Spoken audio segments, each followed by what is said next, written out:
عرض ہے ناظرین، ایک جہتی خبرنامے میں آپ کا خیر مقدم ہے۔ آپ دیکھ رہے ہیں ایک جہتی خبرنامہ میزبان رؤوف اعظمی کے ساتھ۔ اگر آپ ہمارے چینل کو سبسکرائب نہ کریں ہو تو فوری سبسکرائب کر لیں۔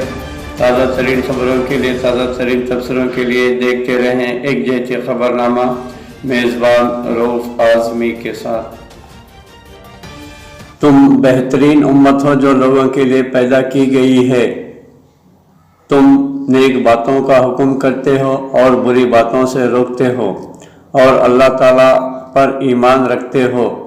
اگر اہل کتاب بھی ایمان لاتے تو ان کے لیے بہتر تھا۔ ان میں ایمان لانے والے بھی ہیں لیکن اکثر تو فاسق ہیں۔ سورہ ال-عمران آیت نمبر 110۔ ناظرین، یہ اللہ تعالیٰ پر اور قیامت کے دن پر ایمان بھی رکھتے ہیں اور بھلائیوں کا حکم کرتے ہیں اور برائیوں سے روکتے ہیں اور بھلائی کے کاموں میں جلدی کرتے ہیں، یہ نیک بخت لوگوں میں سے ہیں۔ سورہ ال-عمران آیت نمبر 114۔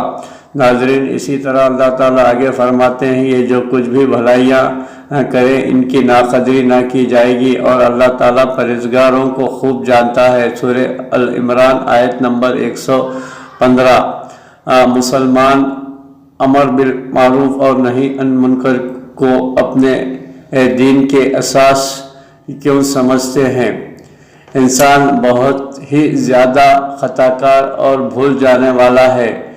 نفس اسے برائی کا حکم دیتا رہتا ہے اور شیطان اسے معاصی اور گناہوں سے آلودہ کر کے خراب کرتا ہے، اور جب جسموں کو بیماری لگتی ہے اور اس کی قسم کی علتیں اور آفات آتی ہیں تو اس کی وجہ سے طبیب اور ڈاکٹر بھی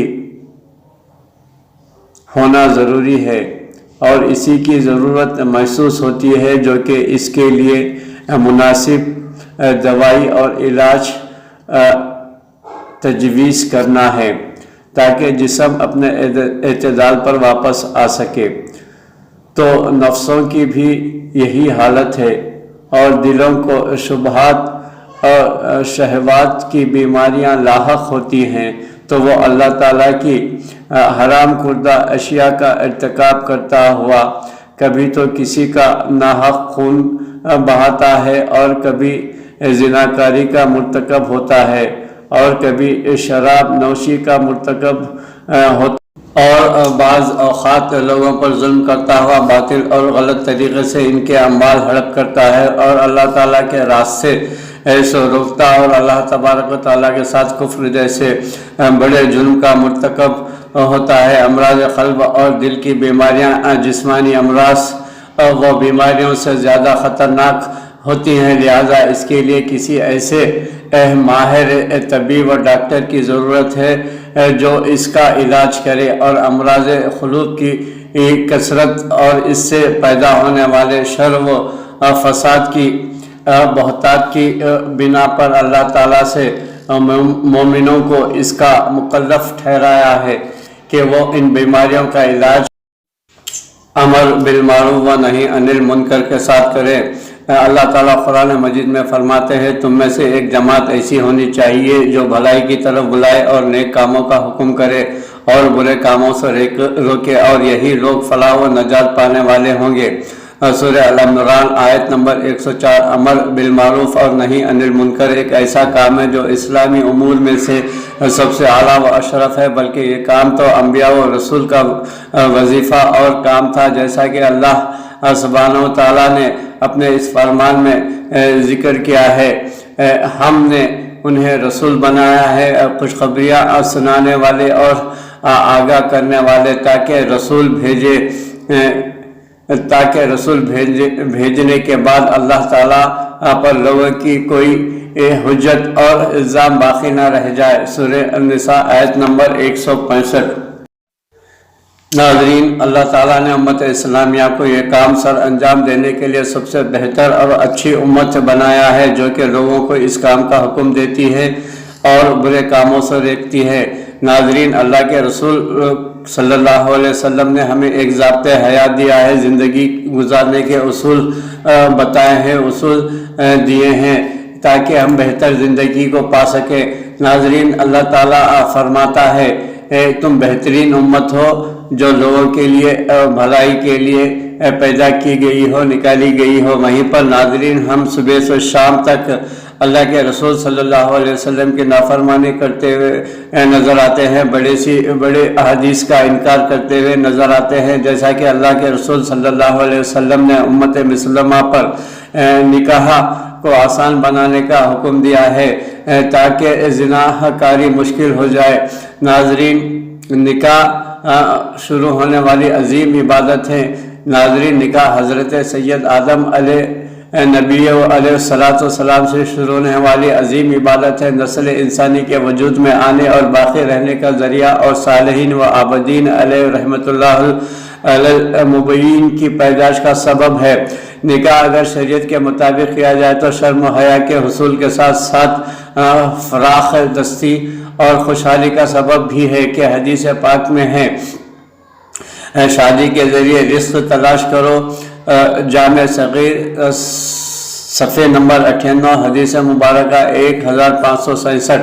حضرت علامہ عبدالرؤف مناوی علیہ رحمۃ اللہ علیہ الحادی اس کی شرح میں فرماتے ہیں جب شادی کی نیت اچھی ہو تو یہ نکاح برکت اور رزق میں وسعت کا سبب بنتا ہے۔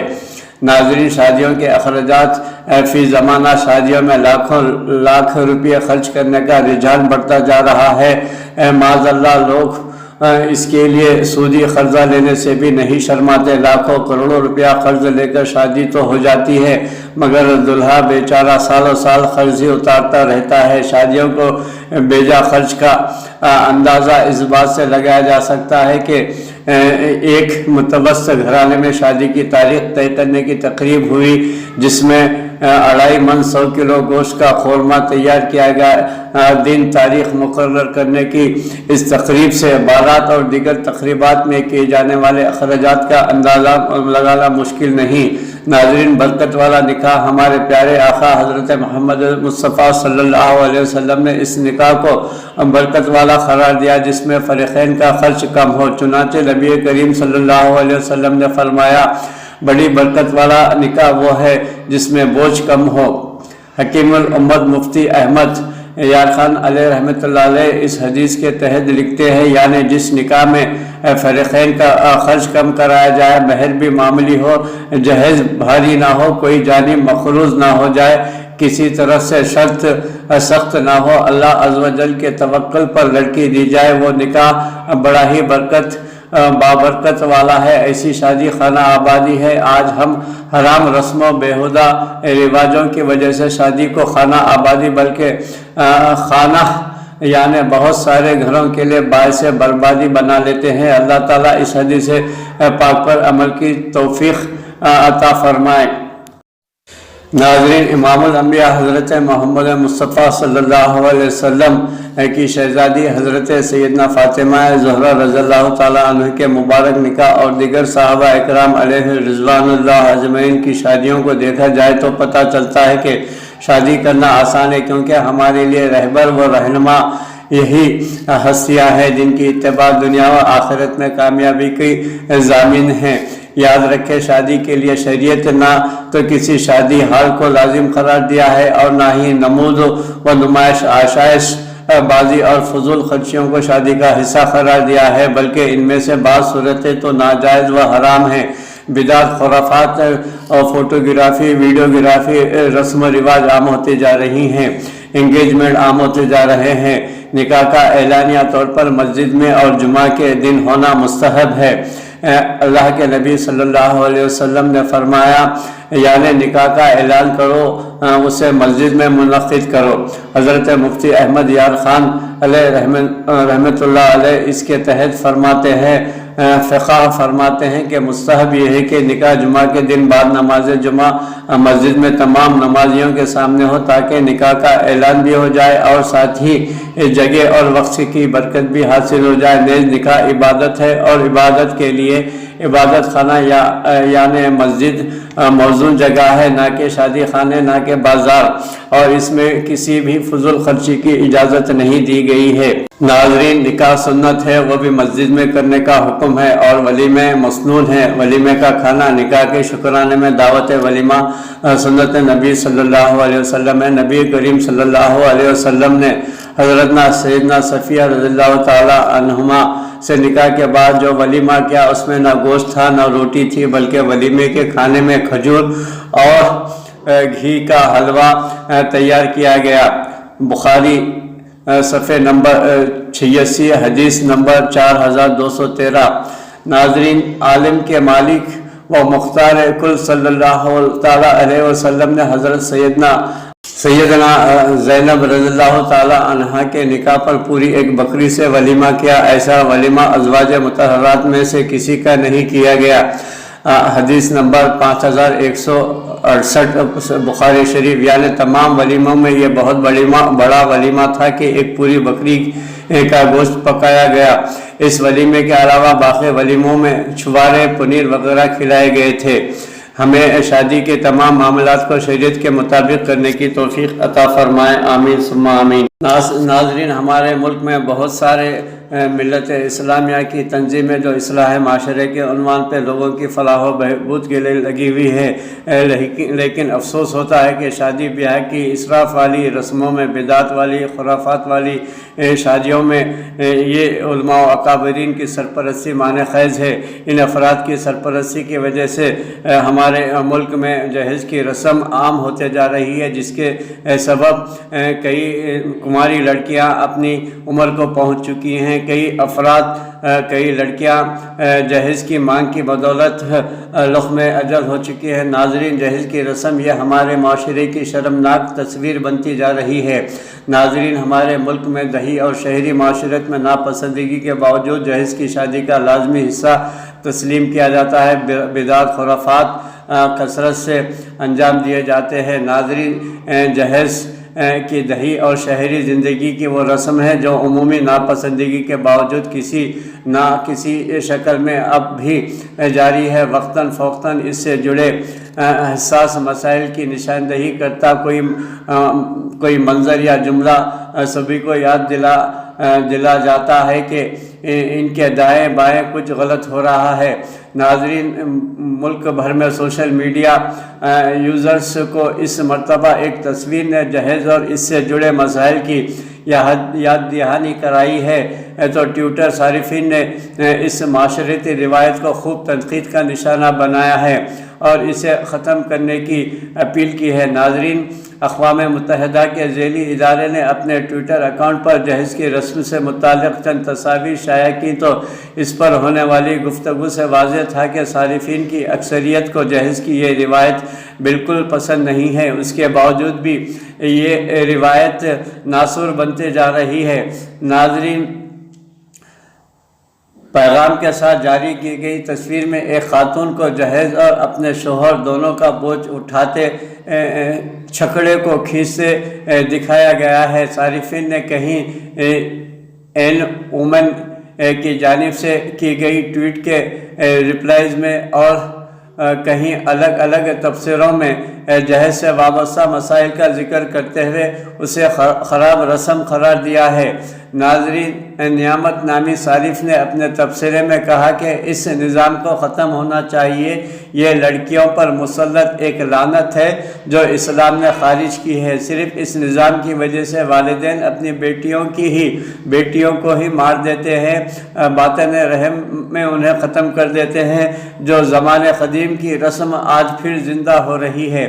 ایک اور صارف نے جہیز کے حوالے سے اپنے خیالات کا اظہار کرتے ہوئے کہا، اگرچہ ہم جہیز کو اپنا نہیں سمجھتے مگر افسوس کہ ہمارے ممالک میں معاشرے کے برے رواجوں میں سے ایک ہونے کے باوجود اس پر عمل کیا جاتا ہے۔ ناظرین، بہت سے لوگوں نے اس گفتگو کا حصہ بنے تو لکھا کہ تصویر کو کسی عنوان کی ضرورت نہیں، یہ نام و نہاد معاشرے کے لیے ایک تھپڑ ہے۔ سوشل میڈیا پر وائرل ہونے والی تصویر کے بارے میں اریج گیلانی لکھا ہے کہ یہ تصویر دیکھی اور اچھا لگا۔ یہ لڑکی اور اس کے اہل خانہ کے کندھوں پر بوجھ کی عکاسی کر رہی ہے۔ آئے جہیز سے آزاد ملک کے لیے مل کر کھڑے ہو جائیں۔ جہیز سے متعلق گفتگو کا سلسلہ آگے بڑھا تو بہت سے صارفین نے اس موجودہ دور کی ایک ناخوشگوار حقیقت قرار دیا۔ ناپسندگی کے باوجود جہیز کیوں دیا جاتا ہے کا سوال زیر بحث آیا تو ایک صارف نے تسلیم کیا کہ ہمارے معاشرے میں بیٹیوں کو جہیز اس لیے دیا جاتا ہے کہ لوگ انہیں تانے نہ دیں۔ یہ ہمارے معاشرے کی شرمناک تصویر ہے۔ اس مہلک بیمار جہیز کی لعنت سے کب چھٹکارا ملے گا؟ اس کا علاج کیسے ممکن ہے؟ بچپن سے ہم جہیز کی لعنت کے بارے میں سنتے آئے ہیں۔ ناظرین، بہت سے علماء و اکابرین، بہت سے مذہبی جماعتیں اس کے خلاف بڑی آواز اٹھائی ہے۔ خواتین ممبران نے بڑھ چڑھ کر اس کے خلاف مہم چلائی، لیکن معاشرہ جب گونگا، بہرا اور پھر اس ملک کی اکثریت سے تعلق رکھتے ہو، چاہے لوگ ہجرت کر کے آئے ہوں یا اسی دیش کے ہوں، ہندوؤں کا اکثر یقین اس پر ہوا جو تقسیم بر صغیر کے بعد بھی لمبے عرصے تک باقی رہا اور شاید ابھی تک ہے۔ اگر یہ کہا جائے کہ مزید خرابی پیدا ہو گئی ہے تو بیجا نہیں ہوگا۔ دین اسلام میں جہیز کو ہمیشہ ہی بری نظر سے دیکھا گیا ہے۔ یہ تو ہمیں ہندوؤں سے وراثت میں ملا۔ ہندو مت میں لڑکی کا حصہ وراثت میں نہیں ہوتا، اس لیے اس کی شادی کے وقت باپ اس کے گھر کا ساز و سامان 7 پھیروں کے ساتھی دے دلا کر فرض سے بری ہو جاتا ہے، لیکن اسلام میں تو لڑکیوں کو تو شراکت دار ٹھہرایا گیا ہے۔ باپ کی جائیداد میں اس کا حصہ دینے کا حکم موجود ہے۔ شریعت یہی کہتی ہے اور شریعت کی تعمیل کے بغیر دینی فرائض مکمل نہیں ہوتے۔ تاریخ اسلام اس کی گواہ ہے۔ نبی کریم حضرت محمد مصطفیٰ صلی اللہ علیہ وسلم امام الانبیاء نے اپنی پیاری بیٹی فاطمہ زہرا کے نکاح کے وقت ایک مشک اور ایک چکی اپنے لخت جگر کو دی اور بس۔ حضرت علی کرم اللہ وجہہ سے نکاح سے پہلے حضور نے پوچھا کہ کیا ان کے پاس حق مہر موجود ہے؟ نفی میں جواب ملنے کے بعد حضرت محمد مصطفیٰ صلی اللہ علیہ وسلم نے فرمایا، جاؤ اپنی کچھ چیزیں بیچ کر مہر کی رقم جمع کرو، اس لیے کہ یہ حکم الہی ہے۔ حضرت رضی اللہ تعالیٰ عنہ نے وہی کیا جو ان سے کہا گیا تھا۔ لفظی معنوں میں جہیز تیاری یا تیاری کے سامان کو کہتے ہیں۔ ہندی میں اسے دان یا کنیا دان کے نام سے پکارا جاتا ہے، جس کے معنی خیرات کے ہیں۔ جہیز عربی کا لفظ ہے جس کے معنی وہ سامان ہے جو والدین اپنی بیٹی کو رخصتی کے وقت تحفتاً دیتے ہیں۔ تحفے کا لین دین محبت، ہمدردی اور مدد کا جذبہ پیدا کرتا ہے۔ اگر اپنی حیثیت سے بڑھ کر دیا جائے تو اختلافات اور دوسروں کے لیے وسائل کا سبب بن جاتے ہیں۔ ایک اور بات جس کے 90% لوگ نابلد ہیں اور اسے جاننے کی ضرورت ہے کہ بیٹی کے گھر شادی کا کھانا نہیں ہوتا۔ نبی کریم صلی اللہ علیہ وسلم نے ولیمے کی تلقین فرمائی ہے اور آج بھی نہ جانے کتنی لڑکیاں جہیز نہ ہونے کی صورت میں بال سفید کر کر بیٹھی ہوئی ہیں۔ والدین مجبور ہیں کہ لمبی چوڑی رقم، کار، بنگلہ، کوٹھی، نوکر چاکر کہاں سے دلہا میاں کو دیے جائے کہ ان کے والدین کی ہوس پوری ہو سکے۔ کم جہیز کی وجہ سے بہت سی لڑکیوں کی زندگی عذاب ہو جاتی ہے۔ آج کل معاشرہ انسانیت کی جگہ دولت کو اہمیت دیتا ہے۔ ہم نے اپنے دین اور پیغمبر اسلام کی تعلیمات کو بھلا دیا ہے۔ یہی وجہ ہے کہ کئی برائیوں نے جنم لینا شروع کر دیا ہے، بلکہ اس نے تو اب معاشرے میں گھر بنا لیا ہے۔ ہم بھول گئے کہ اسلام میں جہیز کی کوئی اہمیت نہیں ہے، ضرورت ہی نہیں ہے۔ اسلام دین فطرت ہے، اس میں اصل جہیز تعلیم و تربیت ہے۔ گھر کو سنبھالنا ہی شادی شدہ عورت کا سب سے بڑا فرض ہے۔ ناظرین، ایک بات اور کہتا چلوں کہ شادی شدہ لڑکی ہو یا بہو اپنے خامن کی خدمت گار ہوتی ہے۔ اگر وہ خود اپنی مرضی سے ساس سسر نندوں کی رکھوالی اور خیال رکھے تو اور بات ہے، یہ ثواب ہے، یہ نیک کام ہے، لیکن شوہر اسے ماں باپ اور بہن بھائیوں کی خدمت پر مجبور نہیں کر سکتا، بہن بھائیوں کی خدمت کے لیے مجبور نہیں کر سکتا۔ ایسا کرنا دین کے خلاف ہے۔ افسوس، ہمارے معاشرے میں جہیز کی وجہ سے شادی بیاہ ایک بہت بڑی لعنت بن گئی ہے۔ لڑکی کی شادی کا وقت آتا ہے تو ماں باپ گہری سوچ میں مبتلا ہو جاتے ہیں۔ امیروں کی بات چھوڑیے، ان کے پاس تو دولت ہے جس سے سب کچھ خریدا جا سکتا ہے۔ بیچارہ اوسط آمدنی کا مرد جہیز کہاں سے پورا کرے؟ ہمارے علماء دین کو کاش اس پر بھی بولنے کا موقع مل جائے۔ معاشرتی مسائل کی طرف توجہ مبذول کرنی چاہیے، یہی تو المیہ ہے۔ بیٹیاں گھر میں بیٹھی رہ جاتی ہیں اور والدین کی ان کی خوشیاں پوری کرنے کی تمنا لیے اس دنیا سے رخصت ہو جاتے ہیں، اس پر کسی کو فکر نہیں ہوتی۔ جہیز کی لعنت کو آج کل دنیا کی نمود و نمائش کا اہم ترین حصہ بنا دیا گیا ہے، جانتے ہوئے بھی لوگ اس پر عمل کر رہے ہیں۔ لوگ جہیز دینے میں ایک دوسرے سے آگے نکل جانے کی فکر کرتے ہیں۔ اگر لڑکا بہت غریب ہو تو اس صورت میں لڑکی کے والدین اس کی ضرورت کو پوری کرنے میں مدد کر سکتے ہیں، یہ ہمدردی کہلاتی ہے، جہیز نہیں۔ معاشرے کو جہیز کی لعنت سے پاک کرنے کا فرض ہم سب پر عائد ہوتا ہے، عالم دین ہو یا عام آدمی، جسے مذہب پر دسترس نہیں، لیکن سب کو یہ معلوم ہے کہ لڑکی مالک کائنات کی نعمتوں میں ایک ہے، بیش بہا نعمت ہے، پھر اسے بوجھ کیوں بنا دیا جاتا ہے؟ یہ غور کرنے والی بات ہے۔ ہماری ملک میں چاہے وہ اس پر بھرپور آواز اٹھائے یا قوانین بنائے جائے تاکہ کچھ تو قدم اس سمت میں آگے بڑھے۔ ناظرین، علامہ اقبال رحمۃ اللہ علیہ نے کہا تھا کہ ہر فرد ہے ملت کی مقدر کا ستارہ، موج ہے دریا میں، بیرون دریا کچھ نہیں۔ ہم اگر معاشرے کو سدھارنے میں کامیاب ہو جاتے ہیں تو بہت بڑا کام ہوگا۔ اللہ ہم سب کو کہنے سننے سے زیادہ علم و عمل کی توفیق عطا فرمائے، آمین ثم آمین۔ ناظرین، ہمارا یہ تبصرہ جہیز سے متعلق اگر آپ کو پسند آیا تو زیادہ سے زیادہ شیئر کریں، اور جہیز کی لعنت کے خاتمے کے لیے نوجوان آگے بڑھے اور سادہ اور اللہ کے نبی صلی اللہ علیہ وسلم نے جس طرح سے فرمایا نکاح کو آسان بنائے تاکہ زنا مشکل ہو جائے، اس پر عمل کرنے کی کوشش کرے۔ اللہ تعالی ہم کو شریعت پر اور نبی صلی اللہ علیہ وسلم کی سنتوں پر عمل کرتے ہوئے زندگی گزارنے کی توفیق عطا فرمائے۔ شکریہ، جزاک اللہ۔